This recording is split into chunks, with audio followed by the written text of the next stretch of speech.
one of our recent signings, Tanner Muse from the Seattle Seahawks. A little bit about Tanner, a little backstory on him. Played at Clemson. Excuse me. Played at Clemson, was a third-round draft pick to the Vegas Raiders in 2020. Ended up getting hurt, if I remember correctly. So never ended up playing, was on like the injury reserve practice squad type situation out there.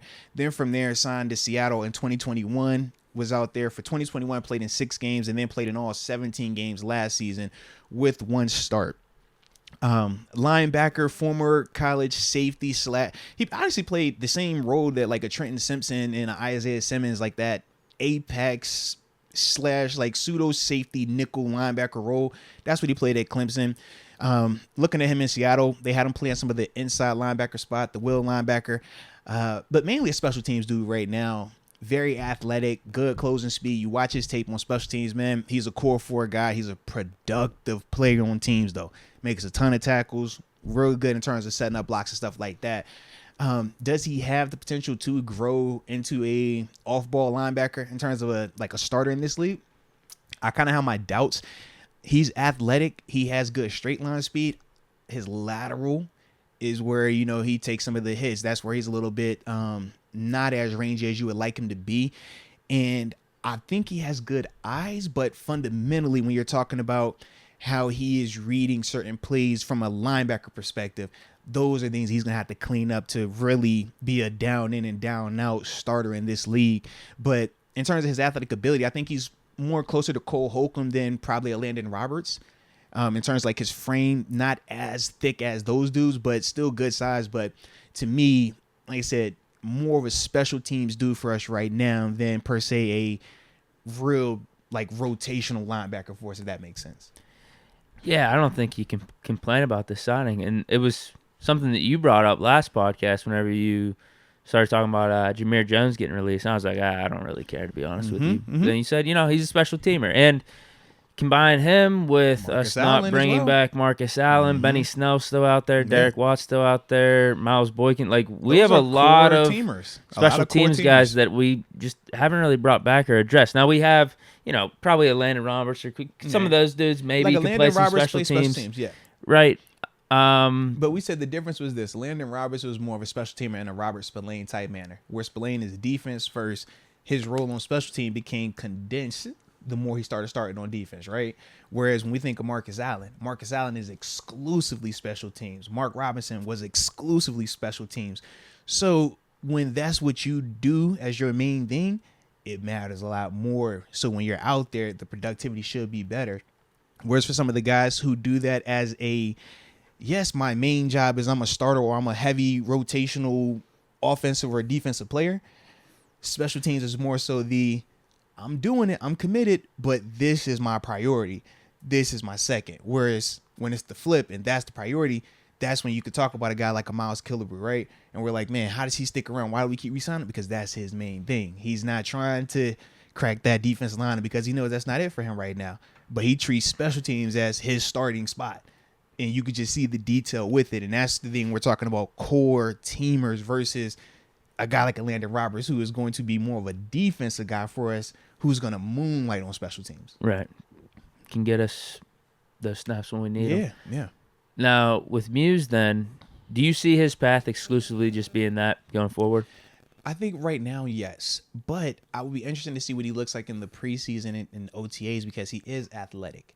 And that's the one thing that I do like, because the big knock with Robert Spillane was, man, we knew he was going to have great effort, do everything fundamentally sound, and give us what we needed, but he was going to be limited in terms of just his speed, in terms of, his hips.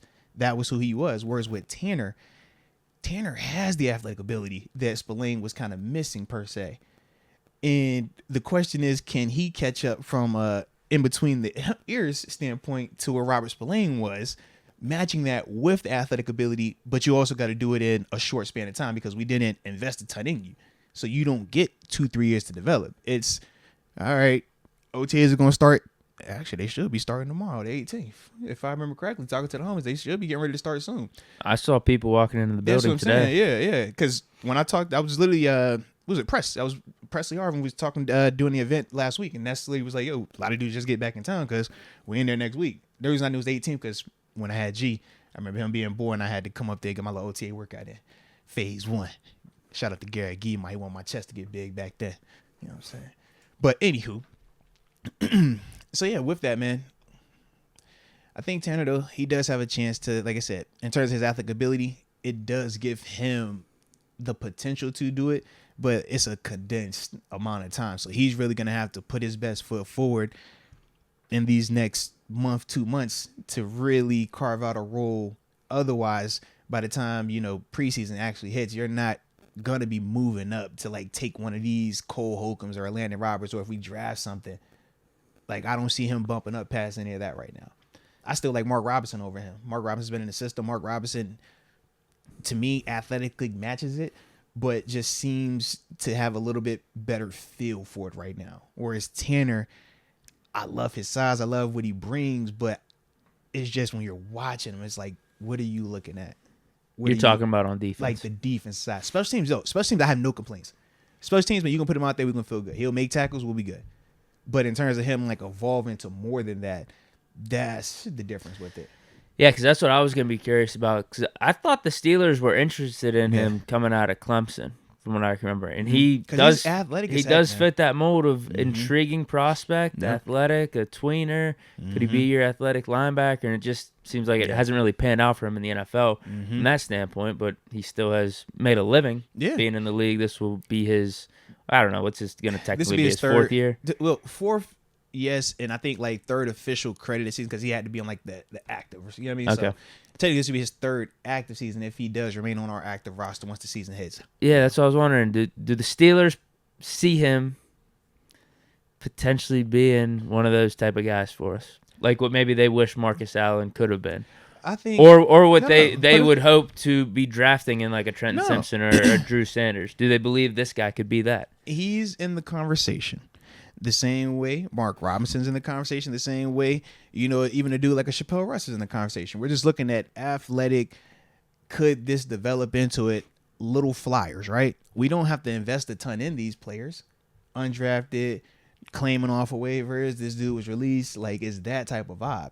But if it does click, then great. But if not, then you have a really athletic special teams unit. Right, because he was a third-round pick. Right. And the thing is, you'll take a super athletic special teams unit if that's the bare minimum. That's the worst case because that's where you talk about your roster just being better. When we start getting into the non-starter portion, we're talking about numbers 30 or not even 30. When we're talking numbers 35 through 46, 35 through 56 or through 52, that's the special teams guys. That's the portion where you're like, if we still got some dogs here, now we can kill you in all three phases.